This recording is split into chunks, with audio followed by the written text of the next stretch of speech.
ઉમેદવાર રેખાબેન ચૌધરી પ્રચાર કરી રહ્યા છે। દાંતીવાડાના આરખી ગામે રેખાબેન ચૌધરીની સભા થઈ। રેખાબેને પીએમની કલ્યાણકારી યોજનાઓની લોકોને માહિતી આપી। લોકોને ભાજપને મત આપવા માટેની અપીલ કરવામાં આવી છે। બનાસકાંઠાથી રેખાબેન સામે કોંગ્રેસના ગેનીબેન મેદાને છે। નો લાભ લઈ શકે અને એ યોજનાના લાભથી જીવનના મત આપવા માટે આપ સૌને વિનંતી કરું છું।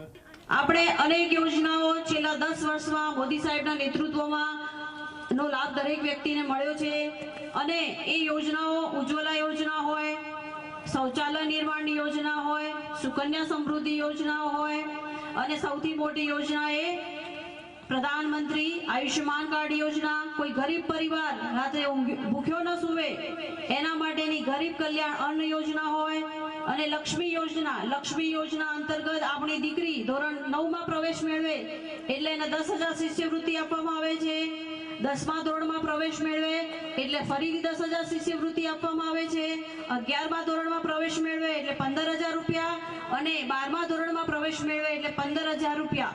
એટલે આમ આપણે દીકરી 9 થી 12 ધોરણનો અભ્યાસ પૂરો કરે ત્યાં સુધી એને સરકાર તરફથી ટોટલ 50,000 શિષ્યવૃત્તિ આપવામાં આવે છે, જેથી આપણે દીકરીઓને ભણાવીએ અને વધુ ઉચ્ચ અભ્યાસ કરાવીએ।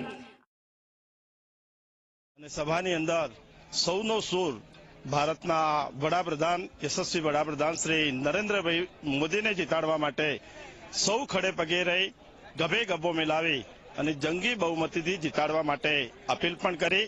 અને સાથે સાથે પાણીની વાત છે તો પાણી માટે વિધાનસભા લડ્યા પછી જ્યારથી કામ હાથમાં લીધું ત્યારથી માંડીને ભારતીય જનતા પાર્ટીની સરકારની અંદર સૈદ્ધાંતિક મંજૂરી પણ પાઇપલાઇનની મળી ગઈ છે। 1411 કરોડના ખર્ચે એ ધાનેરા તાલુકાના બધા જ ગામડાઓની પાઇપલાઇનથી તળાવો ભરવા માટેની યોજના અમે બનાવી રહ્યા છીએ।